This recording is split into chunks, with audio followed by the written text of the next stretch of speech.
Coucou tout le monde, aujourd'hui je reviens avec une revue sur des livres de grossesse, voilà. Je pense que j'ai eu une folie, une fureur d'achat bouquins quand j'ai appris que j'étais enceinte, puisque j'avais besoin effectivement de m'informer, comme beaucoup. Après j'ai été, comme je pense tout le monde, sur internet, mais j'avais besoin de quelque chose de matériel, de quelque chose que je puisse avoir dans mon canapé, etc. Alors j'ai appris que j'ai été enceinte en novembre. Je suis enceinte depuis fin octobre et donc depuis fin novembre, j'ai su que j'étais enceinte. Et courant décembre, j'ai effectivement acheté beaucoup de bouquins. J'ai acheté quelques bouquins dès que j'ai appris que j'étais enceinte, puisque du coup, je voulais l'annoncer au papa avec le fameux bouquin Devenir papa, qui est tac, celui-ci là, Bientôt papa. C'est avec celui-ci en fait que bon, je l'ai offert à Simon et donc du coup, il a un petit peu capté et il lui a fallu quelques minutes de réflexion. Et donc voilà, c'était pour le fun. Du coup, moi, j'ai pris quelques autres petits bouquins pour moi. Et après, donc en décembre, j'en ai acheté encore quelques-uns parce que j'avais lu ce que j'avais à lire. Et après, en février, j'en ai acheté vraiment beaucoup parce qu'en février, j'étais en arrêt maladie. Voilà, j'ai fait des malaises, etc. Donc pendant 3 semaines, j'ai été arrêtée. Et donc là, du coup, pendant 3 semaines à la maison, on se fait chier. Et donc, j'ai acheté des bouquins. Là, je vous avouerai que j'ai refait une flopée d'achats bouquins, mais plus du coup dans mon enfant et moi, l'épanouissement de l'enfant, les activités à proposer à l'enfant, enfin voilà, pour aider plus à l'éducation en soi. Là, c'est vraiment plus spécifique à la grossesse et toutes les questions qu'on pourrait éventuellement se poser. J'ai fait plusieurs catégories, j'ai fait 4 tas en fait. J'ai fait le tas papa, parce que je lui en ai acheté, au début, j'en ai acheté 2, je crois, et puis après, au fur et à mesure, il me disait qu'ils n'étaient pas. Ils n'étaient pas complets, qu'il y avait plein d'infos qui étaient floues, enfin, voilà, que ça lui convenait pas. Donc du coup, j'en ai acheté d'autres pour que, voilà. J'ai acheté des choses plus spécifiques à moi. J'ai acheté après des choses qui ciblent plus sur la forme, etc., sur le bien-être enceinte. Et après, j'ai acheté des bouquins bien spécifiques type allaitement, couche lavable. Voilà, des choses dont j'avais besoin vraiment d'avis, enfin d'éclairage sur un point bien précis. Voilà. Donc je vais commencer par les bouquins papa. Moi-même, je ne les ai pas lus, donc je ne peux pas vous donner mon avis. Par contre, il y a un avis de Simon. J'ai lu des choses que je vais offrir à Simon. Je ne sais pas quand est-ce que va être diffusée cette vidéo, est-ce qu'il l'aura déjà ou pas, mais j'ai prévu d'acheter quelques autres petits bouquins à Simon qui vont m'aider également dans le développement effectivement de l'enfant, pour nous aider aussi à son arrivée, etc. Et je les ai lus avant de l'emballer pour lui offrir. Mais par contre, avant de lui offrir ça, moi j'ai appris que j'étais enceinte, je crois, vers le 20 novembre, et je lui ai annoncé, je sais pas, peut-être le 25-26, un truc comme ça. Donc j'ai eu très peu de temps entre le moment où je les ai reçus et de pouvoir les lire. Donc en plus, à l'époque, je travaillais encore, j'étais pas à la maison, donc voilà, c'était. Voilà, donc en gros, celui-ci, il était, on va dire, chouette, ça lui a appris des petits trucs en fait élémentaires, des choses qu'il savait pas forcément, mais c'est pas son bouquin préféré. C'était vraiment de la questionnement, enfin du questionnement. Voilà, en plus c'est vraiment mot pour mot, mort, mouvement, OMS. Voilà, voilà, il est fait d'une certaine manière. Après, je pense que c'est bien du coup d'en avoir plusieurs pour pouvoir comparer et piocher des infos dans un peu tous. Mais la manière effectivement dont les choses sont faites sont peut-être pas forcément idéales. Donc celui-ci, peut-être pas forcément à racheter. Ensuite, je lui ai acheté ces 2 petits bouquins-là, sans savoir ce que c'était. Alors, il y a marqué Les secrets des nouveaux pères. Futur papa, c'est un bouquin comme ceci. Et donc, quand j'ai vu qu'il y avait le 2, donc le 2, ça va, était en occasion, donc il m'a coûté un petit peu moins cher. Et donc, j'ai pris les 2. Celui-ci, il ne l'a pas lu. Puisque du coup, pardon. Quand il a lu celui-ci, il m'a dit, c'est un journal intime d'un papa, en fait, qui raconte un peu tout du long de la grossesse de sa femme, son propre vécu, son propre ressenti, etc. Donc, ce qui fait que là, c'était plus, on va dire, un bouquin dans lequel il pouvait se reconnaître, puisque c'était l'arrivée du premier enfant. Et là, en fait, comme il dit, c'est la même chose, sauf que c'est le même papa qui attend son 2e enfant. Donc, il dit, j'ai pas de raison de le lire, parce que du coup, on se pose pas forcément les mêmes questions au 2e enfant. Et puis surtout, on n'a pas l'expérience, et surtout, nous, on ne fera pas de 2e enfant. Voilà. Ensuite, quand il m'a dit effectivement que les bouquins étaient un peu, voilà, ça répondait pas à toutes ces questions, j'ai commencé à en acheter d'autres au fil de l'eau. Donc je lui ai offert celui-ci, La grossesse expliquée aux hommes, 40 semaines, l'exception à vivre, 40 semaines d'exception à vivre intensément. Voilà. Donc là, c'est un peu différent parce que c'est semaine par semaine. Donc après, comme il dit, c'est intéressant. Sauf qu'on n'est pas effectivement toutes pareilles. Moi, je sais qu'il y a des choses. Lui, il était obsédé par le nombril. Qu'à un moment donné, il a lu qu'en semaine, je sais plus combien, mon nombril devait faire pop. Sauf que mon nombril n'a jamais fait pop. Moi, il n'est jamais ressorti, mon nombril. Et donc, c'est vrai qu'à chaque fois, c'était quelque chose qui le frustrait de venir toujours voir mon nombril. Mais on n'est pas toutes faites pareilles. Donc, tout se passe pas forcément pareil. Bon, après, voilà. C'est assez rigolo. Mais c'est pas forcément complet parce qu'il y a effectivement beaucoup d'illustrations et vraiment pas beaucoup de texte, pas beaucoup d'informations. Donc on va dire que c'est un complément à d'autres bouquins, mais pas forcément voilà, à racheter celui-ci. Bon, après c'est pas le genre, quand lui il est au travail, c'est pas le genre à aller chercher un truc sur internet pour voir combien mesure le fœtus, est-ce que c'est normal que ci, est-ce que c'est normal que ça, donc voilà. Là c'est un bouquin on va dire un petit peu plus complet et qui l'a un petit peu plus, qui l'a un peu plus orienté, qui a un peu plus répondu à ces questions, c'est devenir père, 9 mois pour devenir père, et bien vivre à deux la grossesse.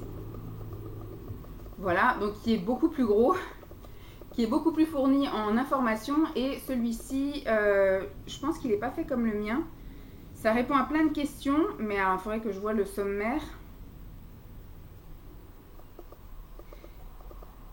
Les difficultés de la paternité, non, en fait, c'est vraiment des questions. C'est à lui d'aller voir, de chercher dans le sommaire, par exemple, la naissance du cerveau, le développement du fœtus, les échographies, la naissance des sens, la communication in vitro mère-enfant.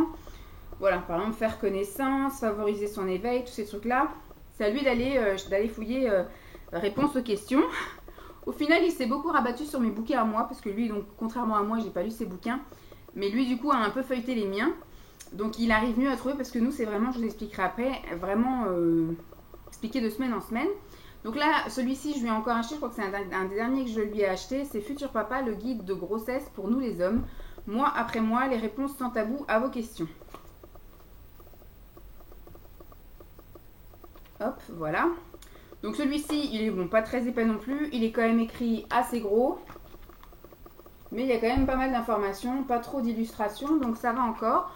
Au niveau, alors celui-ci, je pense qu'il l'a juste vraiment feuilleté. Là, c'est par trimestre. Il y a introduction, premier trimestre, deuxième trimestre, troisième trimestre. Les bonnes adresses du web. Et alors, dans les trimestres, non, c'est pas semaine par semaine. Donc c'est vrai que des fois, ça peut être un peu plus...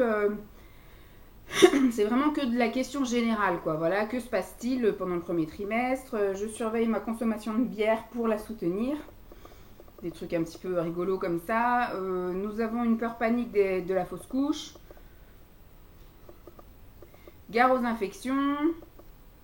Elle était si douce, se transforme en tigresse dès que je traîne une chaussette. Dès que je laisse traîner une chaussette, est-ce normal? Voilà, les changements de caractère, etc. C'est voilà, juste des petites questions un peu rigolotes, etc. Mais bon, c'est pas un super gros bouquin très intéressant au final. Ensuite, pour moi, donc au final, c'est un peu un regret. Ce qui serait bien, c'est de pouvoir, comme à la bibliothèque, c'est vrai que j'ai pas fait de la démarche d'aller voir si en bibliothèque il y avait des bouquins comme ça que j'aurais pu juste emprunter, qui lisent et puis que je ramène. Donc là, bon, après voilà, moi j'avais besoin de ça, donc on les a achetés, on les a lus. Maintenant, je vais essayer de les revendre, mais je ferai un lot ou un truc comme ça. Mais c'est vrai que du coup, maintenant sur le contre-coup, une fois qu'on les a lus, on s'aperçoit que il y avait quand même une majorité d'infos qu'on connaissait déjà et d'autres infos qui ne répondent pas forcément à nos questions bien précises. Alors moi, le premier bouquin que j'ai lu, c'est celui-ci. Je l'ai donc emmené en vacances au mois de janvier, quand on a annoncé effectivement aux parents de Simon que j'étais enceinte. Il fait très très chaud. Là, je vous filme le samedi où il y a les plus grosses chaleurs, où on nous annonce 35 degrés. Tout est fermé, c'est pour ça que la luminosité est un peu pourrie, puisque j'ai fermé quasiment tous mes volets. Juste une fenêtre qui est avec le volet ouvert, et la fenêtre est un peu entrouverte, parce que Dolly ne fait que rentrer-sortir. Mais je suis en train de crever de chaud. Alors celui-ci, c'est le journal intime d'une femme enceinte. Bon, j'ai trouvé rigolo, je l'ai lu en 2 soirs, quoi. 3 soirs, vraiment, parce que je piquais du nez, là. Mais il n'est pas très épais. Et puis surtout, voilà. Elle raconte pas grand-chose. Donc là, en fait, elle raconte à partir du moment où elle a découvert qu'elle était enceinte jusqu'à son accouchement. C'est rigolo parce qu'on se reconnaît un petit peu, surtout quand c'est notre premier enfant. On est un peu perdu, on ne sait pas, on se pose tout un tas de questions, etc. Donc je me suis vraiment on va dire, reconnue à certains points. Après, je vis pas la même vie qu'elle. Elle était toute mince, moi je l'étais pas. Donc j'avais pas la hantise de grossir. J'avais pas non plus la hantise de manger ci ou ça, parce que bon, elle mange de la viande, etc. Du fromage, moi voilà, non. Elle a un chat, j'en ai pas. Donc j'avais pas peur de toutes les maladies qu'on peut effectivement choper ou des trucs comme ça. Donc voilà, après, c'est une vie. À Paris, c'est une Parisienne, moi non. Donc il y avait tout aussi les trucs dans le métro et tout. Donc, mais enfin, j'avais les mêmes inquiétudes au même moment. Donc c'était plutôt. C'était sympa à lire, mais ça ne vaut pas 9,95 €. Ensuite, celui qui m'a le plus, on va dire, aidé, c'est le plus sérieux. C'est la même chose que le livre Devenir papa, là. C'est le livre de bord de la future maman. Et là, c'est vraiment semaine après semaine. Donc il est très épais et il écrit vraiment tout petit avec plein d'informations. Et il est vraiment, voilà, fait semaine après semaine. Voilà, semaine 4, semaine 5. Et ça vous donne effectivement sur le côté, là, les symptômes et choses comme ça. Il y a des infos sur le bébé, donc sa taille, son poids, ce qu'il est en train de développer pendant cette semaine-là. Et nous, effectivement, qu'est-ce qu'on peut avoir pendant cette semaine-là, c'est-à-dire le début ou la fin des nausées, des vertiges, une anémie, enfin des choses comme ça. Donc je trouve que c'est plutôt sympathique. Après, c'est pareil, ça nous oriente un peu sur, voilà, prévenez l'essoufflement. Moi, ça ne s'est jamais arrêté, c'est à cause effectivement de l'anémie. Alors du coup ça nous apprend à respirer, contrôler votre respiration, etc. Vous êtes fatigable à l'effort, quelques éblouissements sont possibles. Mais sinon voilà, quand vous commencez une semaine, ici il y a toutes les infos sur le bébé, avec donc sa taille, son poids, le bébé, combien de temps est-ce qu'il dort, les phases de sommeil, etc. Et puis voilà, tout ce qu'il est en train de développer. Et après, nous, tout ce qu'on a comme souci, il y a des exercices pour apprendre à respirer. Qu'est-ce que je peux vous dire encore d'autre? Le périnée, attention fragile. La musculation abdominale, voilà. Et donc, il nous montre des exercices même pour faire un petit peu de sport encore tant qu'on est enceinte. Donc, celui-là, franchement, c'est celui qui m'a le plus aidé. Donc, c'est celui-ci que je vous recommanderais. Et il coûte 7,50 €. Comme quoi, il ne faut pas non plus mettre des 1000 et des cents pour avoir un bouquin qui répond à vos questions, qui est plutôt complet et intéressant. Ensuite, je passe dans une phase où j'ai pas trop aimé. C'est la même collection, en fait. C'est les paresseuses. J'ai voulu prendre ça parce que je me suis dit, moi aussi je vais faire un peu un carnet de grossesse où je vais tout écrire, etc. Et il s'avère que je les trouve quand même assez mal faits. L'agenda grossesse des paresseuses, s'organiser semaine après semaine. Donc voilà comment il est et voilà comment il se présente en fait. À chaque semaine, vous avez donc un tout petit peu d'informations là et après vous avez des questions auxquelles répondre. Mais alors la question par exemple, alors moi ce que j'aime pas trop non plus, c'est que par exemple il y a marqué semaine 1. Semaine 1, dans la logique, vous n'êtes pas au courant que vous êtes enceinte. Qu'on parle en semaine d'aménorrhée ou qu'on parle en semaine réelle de grossesse, en semaine 1, jusqu'à à peu près la semaine 4, que ce soit aménorrhée ou grossesse, vous n'êtes pas au courant que vous êtes enceinte. Donc c'est très compliqué de remplir cette page-là, puisque du coup, voilà, c'est... Par contre, il y a marqué semaine 1, il y a marqué fini les sushis. En général, on est au courant qu'on est enceinte au bout d'un mois, voire un mois et demi, après être réellement enceinte. Donc des sushis, on en a déjà mangé. Notre poids, il se peut qu'en un mois, il est varié aussi. Donc voilà, en fait, ce que vous marquez tous les jours, c'est donc la semaine du temps au temps, pour vous repérer le poids, les rendez-vous. Alors après, c'est des petites questions un petit peu spécifiques à là. Comment j'ai appris que j'étais enceinte? Quelle est la première chose à laquelle j'ai pensé quand j'ai su que j'étais enceinte? Cette semaine, je me suis sentie... 3 petits points. Après, vous avez une to-do list et vous avez les questions que vous vous posez. La semaine d'après, il y a toujours pareil, la date, le poids, les rendez-vous, comme si vous alliez avoir 15 000 rendez-vous spécifiques à la grossesse toutes les semaines. Comment l'ai-je dit à ma chérie, mon chéri? Comment a-t-il réagi? Cette semaine, je me suis sentie 3 petits points. To-do list, mes questions. Donc, je passe par exemple, au 3e mois. Toujours pareil, le poids, les rendez-vous. Quel est mon meilleur souvenir des 3 derniers mois concernant la grossesse? Quel est mon meilleur souvenir de ces 3 derniers mois qui n'a rien à voir avec la grossesse? Et ai-je hâte d'avoir un plus gros ventre? Ma to-do list, mes questions. J'ai trouvé, voilà, et les infos, c'est pas non plus à côté. Il y a marqué par exemple un cap à passer. Donc là, c'est l'acceptation du changement du corps. Abricot ou pastèque, ça c'est quoi? C'est de l'abricot à la pastèque, c'est un peu pour imager le volume de l'utérus. Et SOS, par exemple, quand on a des petits bobos, voilà, les brûlures en urinant, les démangeaisons. les douleurs au ventre ou des crampes, des écoulements de liquide, les jambes qui gonflent, la migraine, les vomissements, voilà. Je trouve qu'il est pas très bien fait et que on peut pas le remplir réellement comme un agenda. Bon, voilà. Moi j'ai commencé un petit peu à le remplir, mais j'avais été prévoyante, je l'ai fait au crayon de papier. Et très vite je me suis aperçue, du coup après je l'ai lu dans la foulée, parce que du coup il se lit extrêmement rapidement, parce qu'il n'y a quasiment pas d'infos.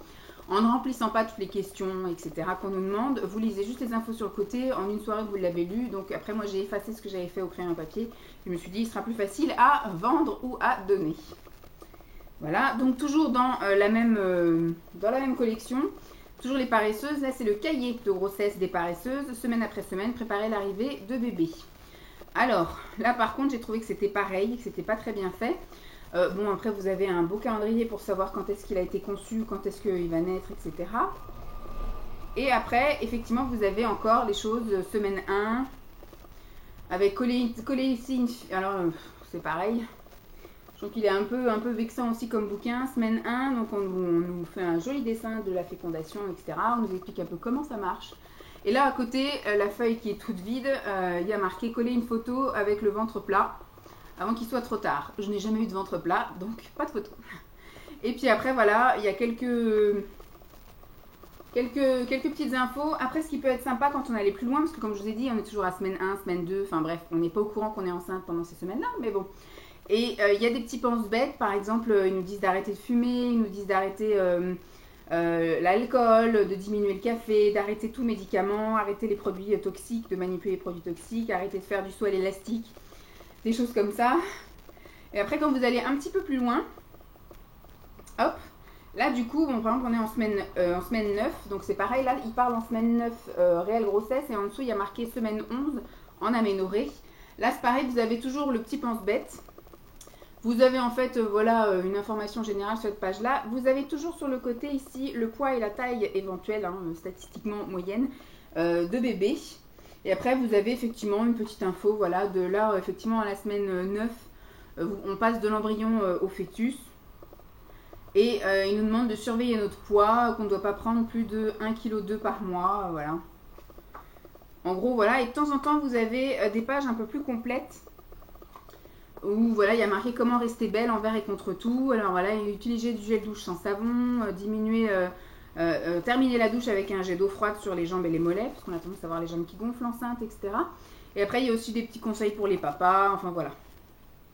Il y a des conseils sur le mode de garde, il y a le matériel à acheter, il y a les nouvelles tendances pour les prénoms. Je me suis ennuyée à lire ce truc-là, j'ai rien appris, ça ne m'a pas du tout aidé. Et puis pareil, je ne l'ai pas rempli. Il y avait des petites choses où des fois ils nous posaient des questions. Voilà, petite commission, quel aliment vous font le plus envie? Je ne l'ai pas rempli. Celui-ci c'est pareil, je l'ai lu mais j'ai pas trop aimé sa présentation. Donc là c'est mon cahier grossesse et moi. Vivez en toute sérénité 9 mois exceptionnels. Qui est un petit peu comme un magazine et qui est à mon avis toujours pareil. C'est quelque chose, ça fait penser aux paresseuses. Donc toujours dans la même collection. Et donc là, voilà, ça se présente un peu comme ça, c'est un peu fouillis. C'est pas une lecture vraiment droite et régulière. Et vous avez de temps en temps, bon après il y a des petites choses, mais c'est redondant. C'est vrai, comme moi j'ai acheté plein de bouquins, les mêmes infos je les retrouvais partout, comme par exemple arrêter les sushis, le fromage cru, laver les légumes, bien faire cuire sa viande, ces trucs-là, voilà. Mais par contre, voilà, les petits trucs qui étaient sympas, c'est par exemple les rendez-vous médicaux, c'était comme ça. À telle date, prévoir de faire quoi, avec qui et compagnie, voilà, pourquoi. À prévoir, examen. Il y a quelques petites infos sur des questions qu'on pourrait se poser, mais c'est assez... Là, du coup, c'est vraiment par trimestre. Voilà, c'est pas semaine par semaine ou mois par mois, c'est par trimestre. Donc, c'est vrai que ça se lit extrêmement vite. Au début, je voulais un peu suivre mon évolution au fur et à mesure. Et après, très vite, je me suis rendu compte qu'il fallait que je lise le bouquin en entier et qu'on n'en parlait plus. Voilà, donc là, il nous parle un peu des cosmétiques pour les vergetures. Après, bon, il y a quelques des petits QCM pour s'amuser, mais bon. Et il nous donne des exemples pour l'annoncer à notre boulot. Et puis là, au 3e chapitre, c'est le 3e trimestre. Je me prépare à la naissance, donc les cours préparation à l'accouchement. Il y a quelques petites idées menus, repas. Mais voilà, j'ai pas du tout aimé la conception de ce bouquin, donc voilà, non, celui-là, je ne l'ai pas aimé, je le recommande pas non plus. Donc voilà pour les bouquins que j'ai achetés plus spécifiques maman, on va dire. Et ensuite, je m'étais pris 3 bouquins comme ça que je n'ai absolument pas suivis, que j'ai lus vraiment en début de grossesse. Enfin, en début, c'était au mois de février. Donc novembre, décembre, janvier, février. J'étais enceinte de 4-5 mois, voilà. Je les ai achetés, je les ai lus d'une traite, puisque comme j'étais ici au mois de février assise sur le canapé à attendre que le temps passe, parce que à la télévision il n'y a plus rien du tout maintenant, hein. Donc je les ai lus et j'ai pas trop suivi ce qui s'y passait. Donc là j'ai acheté celui-ci, c'est en forme pendant et après la grossesse. Ça je pourrais éventuellement effectivement le rebalayer pour le après grossesse. Voilà comment il est. Et voilà, le sport, bien s'alimenter, solution par mouvement, solution simple par zone, etc. Donc bon, c'est pareil, c'est un bouquin qui est comme ça. Là par contre, pour tout ce qui est exercice de sport ou quoi aux caisses, je suis un peu plus réticente à l'avoir vraiment en lecture, vous voyez. Quand on m'explique, voilà, le vélo semi-allongé, etc., je suis plus visuelle à le voir sur YouTube, par exemple, de faire des tutos sur YouTube, des choses comme ça. Parce que là, effectivement, de lire faites exercice temps, d'exercice temps, c'est pas trop mon truc. Donc voilà, les mouvements simples par zone. Les jambes toniques, les fentes, voilà, le patineur, en gros, voilà, c'est ça un peu les exercices sportifs. Il n'y a pas vraiment d'image, il n'y a pas vraiment de, voilà, de tuto, etc. Donc, non, celui-là, je ne l'ai pas aimé. Cacaburk. Ensuite, j'ai acheté 2 bouquins de la même collection, mais avec 2 thèmes à peu près voilà, différents, mais toujours dans la même catégorie. Il y a Ma Gym spéciale grossesse.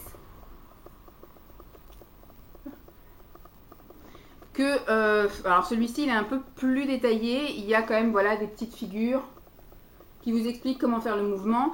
C'est des choses que je savais déjà. Alors en début de grossesse, j'ai effectivement été à la piscine.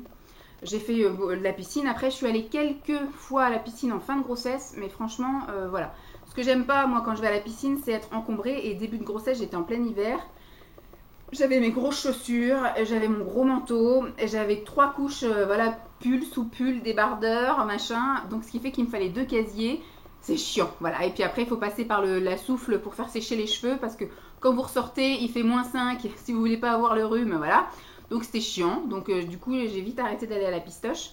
Et au début je faisais un peu d'exercice maison et très vite j'ai aussi arrêté les exercices maison. Donc j'ai un peu, voilà, j'ai fait de la marche, mais j'ai vraiment quasiment arrêté le sport pendant la grossesse. Donc là j'ai un peu lu tous les exercices pour un peu essayer de me motiver et surtout comment dire, me donner des idées de petits exercices simples à faire à la maison. Mais j'avouerai que j'ai eu quand même une grossesse assez, je vais pas dire difficile parce qu'elle n'a pas été difficile. Elle a été compliquée, elle a été entrecoupée de crobes et de petits soucis, voilà. Donc ce qui fait que je n'ai pas pu, voilà, en février, je souffrais de ma forte anémie et de malaise. Donc ce qui fait que j'ai été, je sais, moi, à la piscine en janvier. Et après, du coup, en février, j'ai été arrêtée 3 semaines en février où voilà, j'étais vraiment HS, plus de force, plus rien du tout. Je faisais, voilà, des malaises quand même assez souvent. Donc du coup, je restais dans mon canapé. Après, au mois de mars, j'étais un peu plus en forme. On est d'ailleurs parti en vacances la dernière semaine de mars, un petit peu contre l'avis de la sage-femme, puisque du coup, col mou, machin, pas tonique, etc. Donc, pas top. Mais par contre, voilà, chez les parents de Simon, on a fait quand même des grandes promenades. J'ai senti, voilà, mes jambes un peu plus toniques, un peu plus chouettes. Et après, quand je suis revenue, début avril, j'ai eu effectivement ma fameuse, je sais plus, voilà, j'ai eu un crobe là, j'arrêtais pas de tousser, etc. Et j'ai fini aux urgences, j'ai fini chez le médecin, voilà, donc j'étais arrêtée tout le mois d'avril et puis tout le mois de mai, et après je suis rentrée en congé maternité au mois de juin. Donc ce qui fait que voilà, le sport a été un peu compliqué de mettre en route. Et puis là maintenant il fait des chaleurs tellement improbables que rien que le fait de vous parler, là je suis en flotte, je suis en sueur. Donc celui-ci, voilà, je regrette aussi un petit peu de l'avoir acheté. Celui-ci, j'avais quand même une grande espérance, mais j'aurais mieux fait de regarder des recettes sur internet, ça aurait été mieux. Bien manger en attendant bébé, donc des menus équilibrés, des conseils minceurs, voilà. Donc on vous dit qu'au lieu de craquer sur du chocolat, il faut manger une pomme. Et encore, moi j'ai eu beaucoup d'avis, parce qu'ils nous disent par exemple de craquer sur des fruits ou des choses comme ça. Après ils nous disent de craquer sur du fromage. Sauf que voilà, la sage-femme, j'ai eu conseil de la sage-femme qui disait de prendre des laitages. Mais des laitages yaourt, voilà, yaourt plutôt, puisque du coup, tout ce qui est fromage, en fonction du fromage, c'est pas forcément conseillé pour la femme enceinte. Et tout ce qui est fruits, c'est pareil. Elle me disait que c'était des bombes à sucre, que le corps, du coup, vu qu'on mange, elle me dit si vous voulez manger un fruit, mangez-le vraiment à la fin du repas, mais ne le mangez pas en collation, puisque du coup, le corps enceinte, il va prendre que vraiment ce qu'il a besoin, et là, il va avoir besoin du sucre, donc il va prendre effectivement tout le sucre du fruit et ça va passer en pic de sucre. Donc après, elle m'avait dit, voilà, les fruits, je vous le déconseille. J'ai d'ailleurs une collègue qui m'a avoué avoir pris 30 kilos pendant sa grossesse parce qu'elle ne savait pas ça et qu'elle a été enceinte quasiment tout l'été. Je crois qu'elle a dû accoucher en novembre, un truc comme ça. Enfin, en automne en fait. Donc ce qui fait qu'elle était enceinte tout l'été et donc elle a mangé quasiment que du fruit et elle a pris 30 kilos puisque du coup ça a été du pic de sucre voilà, à 100% de sa grossesse. Donc voilà, du coup les fruits j'en mange, mais j'en mange en fin de repas comme elle m'a conseillé. Et donc voilà, c'est que des choses, voilà, l'aspartame, un ami pour les futures mamans. Moi l'aspartame c'est mon ami de tous les jours. Le faux sucre, etc. Bon, prévenir les vergetures. Moi, je sais que ma peau, peu importe ce qu'il arrive, je me suis enduit. J'étais déjà toute craquée, puisque je suis quand même montée à 130 kg avant ma sleeve. Et là, les peu d'endroits sur mon ventre où il n'y avait pas de vergeture à la base, bah, je suis de nouveau toute craquée, toute rouge. Bon, voilà, j'ai mis des huiles. J'ai mis des huiles spéciales vergeture. J'ai mis du lait hydratant, de la crème hydratante, des trucs spéciaux vergeture, pas vergeture. Des huiles végétales, voilà, l'huile d'amande douce, tout le bordel et tout. Ça n'a rien fait, voilà. C'est-à-dire qu'entre les deux bourrelets qui sont tout craqués, et ben j'ai des belles lignes rouges, voilà, voilà, je suis toute craquée de partout. Après mon ventre, je le montre jamais, voilà, terminé. Ça dérange pas Simon, c'est le principal. Et à la fin, vous avez un cahier avec des recettes. Je les ai un peu regardées et je suis extrêmement difficile. Et il y a plein de choses que je mange pas. Et donc quasiment toutes les recettes ne sont pas pour moi, voilà. Donc ça a été un peu compliqué. Il y a beaucoup de choses quand même avec de la viande, des choses comme ça que je ne mange pas. Il y a plein de choses qui me paraissent même chiantes à faire. Il y a beaucoup de choses avec des poivrons. Je suis pas super fan. Beaucoup de choses avec des tomates. J'aime pas les tomates. Voilà, donc je suis super chiante. Donc j'aurais mieux fait effectivement de ne pas acheter ça et de regarder éventuellement des recettes minceurs ou des recettes équilibrées, spéciales grossesse, etc. pour les végétariennes, végétaliennes ou autres. Enfin, au moins, j'aurais pas été embêtée avec les histoires de viande. Mais voilà, du coup, non, j'ai pas trop aimé. Ensuite, les deux bouquins qui me restent, c'est des bouquins un peu plus spécifiques. Donc celui-ci, je l'ai acheté parce que je commençais à me poser des questions sur l'allaitement. Et j'avais voilà une petite appréhension et je voulais que ça marche. Après, voilà, c'est quelque chose de naturel. Après, avant un rendez-vous avec des rendez-vous avec la sage-femme, je me suis dit au final, ce bouquin était un peu inutile. Ça m'a aidé sur le moment, comme je vous dis, j'avais besoin de réponses à des questions à un moment bien précis. J'ai acheté ce bouquin, donc ça s'appelle Le guide de l'allaitement en 150 questions, que j'ai donné donc à Simon qui n'a pas lu. Donc je l'ai retiré de sa table de nuit pour vous le montrer, mais je pense pas que je vais le remettre parce qu'il ne le lira pas, je pense. Parce que du coup, il aurait pu lui apprendre des choses et du coup, les jours où je me serais posé certaines questions en ayant oublié les réponses, il aurait pu de lui-même me donner des trucs, mais c'est voilà, en fait, là, c'est vraiment toute une série de questions. Donc les questions, il y a avant l'allaitement, pendant l'allaitement, etc. Donc par exemple, est-ce que j'aurai du lait? C'est des choses, là, c'est pas, je me suis pas posé la question, mais bon. Est-ce que je vais y arriver? Comment allaiter en public quand on est pudique? Est-ce douloureux d'allaiter? Je pense qu'en plus que chaque femme est différente, donc on n'aura pas toutes le même ressenti et pas toutes les mêmes réponses aux mêmes questions. Je n'ai pas pu allaiter mon premier, est-ce que je peux allaiter le second? Est-ce que je pourrais trouver un soutien-gorge en cas de difficulté? Après, je pense, voilà, moi, on m'a conseillé des choses sans armature, des trucs comme ça. Est-ce que je peux allaiter si mon bébé naît prématurément? Bon, bref, voilà. Dois-je réveiller mon bébé pour lui donner le sein? Voilà, en gros, ça m'a informée sur certains trucs, mais c'était pas vraiment les questions que je me posais forcément au moment où je les ai lues. Bon, c'est intéressant, mais voilà, au final, j'aurais peut-être pu trouver toutes ces réponses sur Internet. Et ça, du coup, j'ai failli l'acheter. Et au final, quand j'ai été acheter un carton de couches lavables d'occasion à une dame, il était dedans. Donc du coup, c'est cool. Comme ça, quand je revendrai mes couches lavables, je pense que je ferai la même, que je glisserai ce fameux livre à cette personne. Donc là, il a été, voilà, pour un premier pas, pour un premier truc d'information couche lavable, il est très bien. Voilà, si vous voulez vous lancer, il y a le comparatif avec les couches lavables et les couches jetables au niveau prix, au niveau environnement, déchets, tous ces trucs-là. Donc c'est cool, voilà, il y a plein de petits tableaux comparatifs, il y a plein d'informations, vous avez des dessins, vous avez comment on fait pour les laver, comment on les entretient, comment on les met, comment ça marche. Voilà, moi j'ai trouvé que c'était pour une introduction à ça, c'était top. Donc franchement, ça, oui, je recommande, mais peut-être pas au prix qu'il est vendu. Je crois qu'il est vendu 15 €, non? Non, bon là, il est vendu 5 €, mais il me semble que sur Amazon, quand il était en rupture, je l'ai vu à 15 €. Donc voilà, je me suis dit, je l'achète pas. Et là, il était dans le carton, donc c'est formidable. Donc voilà un peu, je vous ai donné mon avis sur toutes mes lectures grossesse, préparation à l'arrivée de l'enfant. Et je vous donnerai mon avis plus tard, quand j'aurai fini de lire tous les autres bouquins que j'ai achetés. J'espère en tout cas que cette vidéo vous aura plu. Je vous fais donc de gros bisous. Et puis je vous dis à très vite, et puis je vais aller boire un coup.